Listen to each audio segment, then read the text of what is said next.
want to share with you what I found. Microsoft just cut 17,750 jobs. Those same companies told their investors they plan to spend $620 billion on AI infrastructure in 2026. Yeah, I said billion. Here is the part that nobody is telling you.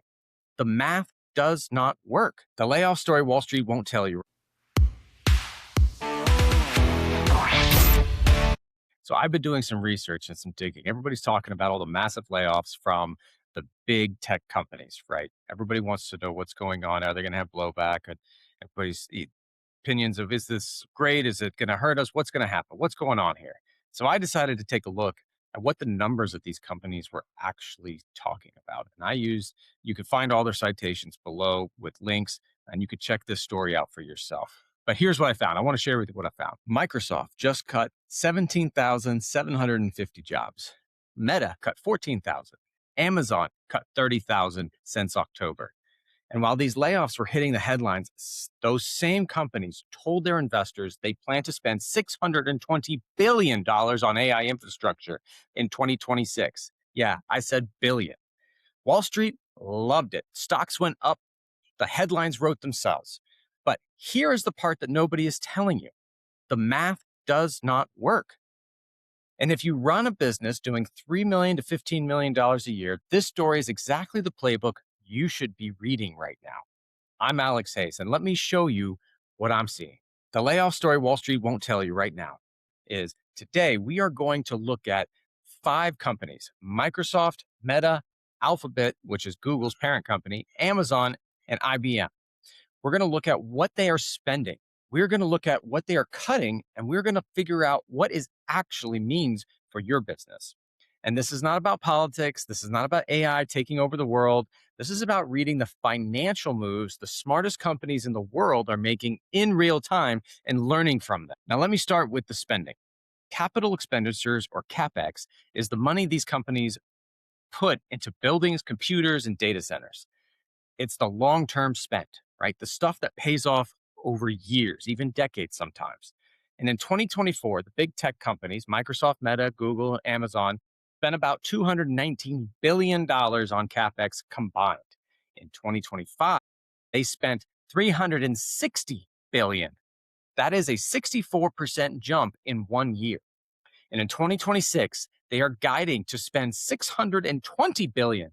That is another 72% jump on top of that. For perspective, $620 billion is more than the entire annual federal spending on Medicare.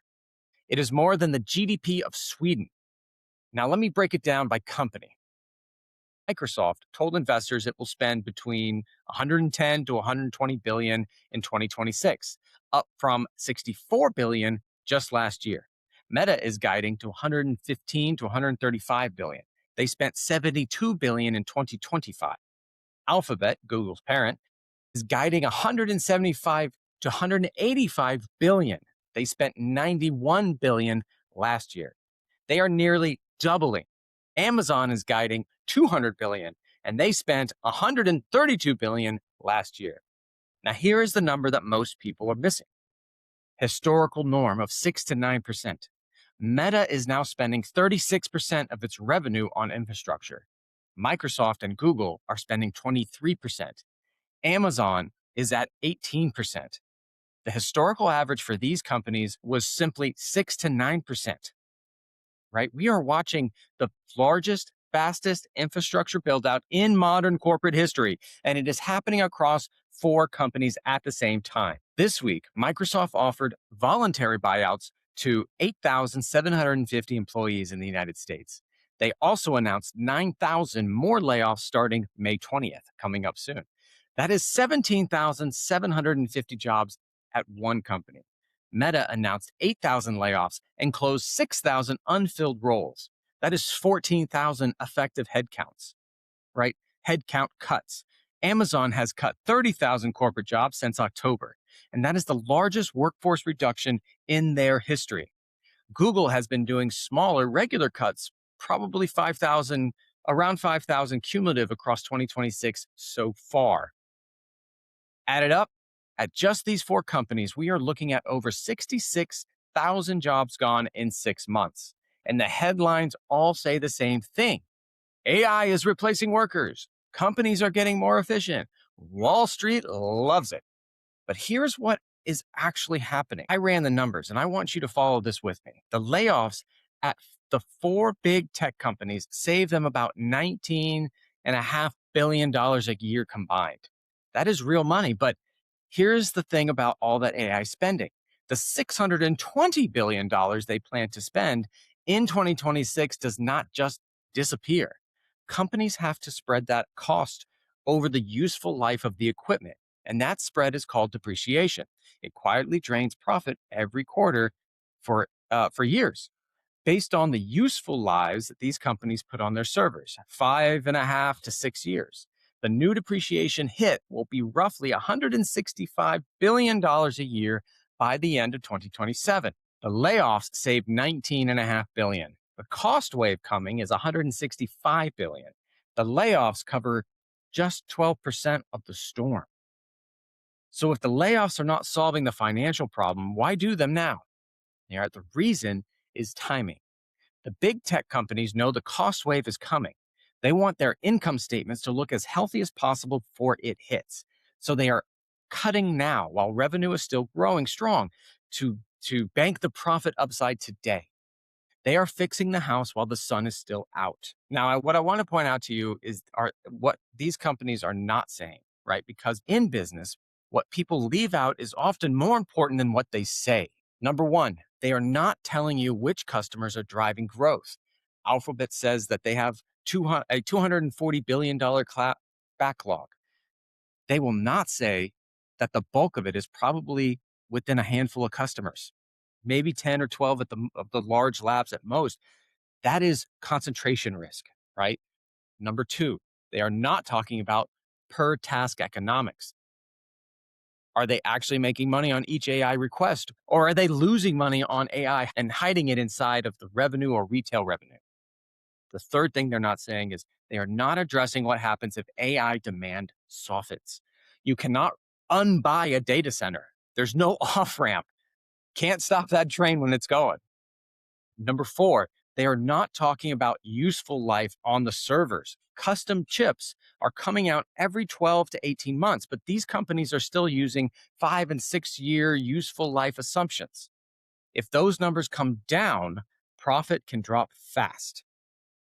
These are the questions Wall Street is afraid to ask publicly, and they are exactly the questions you should be asking inside your own business. Now, let's bring this home. If you run a business doing $3 to $15 million a year, here are the four moves you should be making right now. First, money's coming in fine right now, but are you cleaning out all that wasteful, probably dumb spending while you still have time to look? Subscriptions you forgot about, maybe? A vendor you outgrew? Maybe tools no one uses? Open the books and look. Second, are you letting go of the person you should have let go of months ago? You know who it is. They know who they are.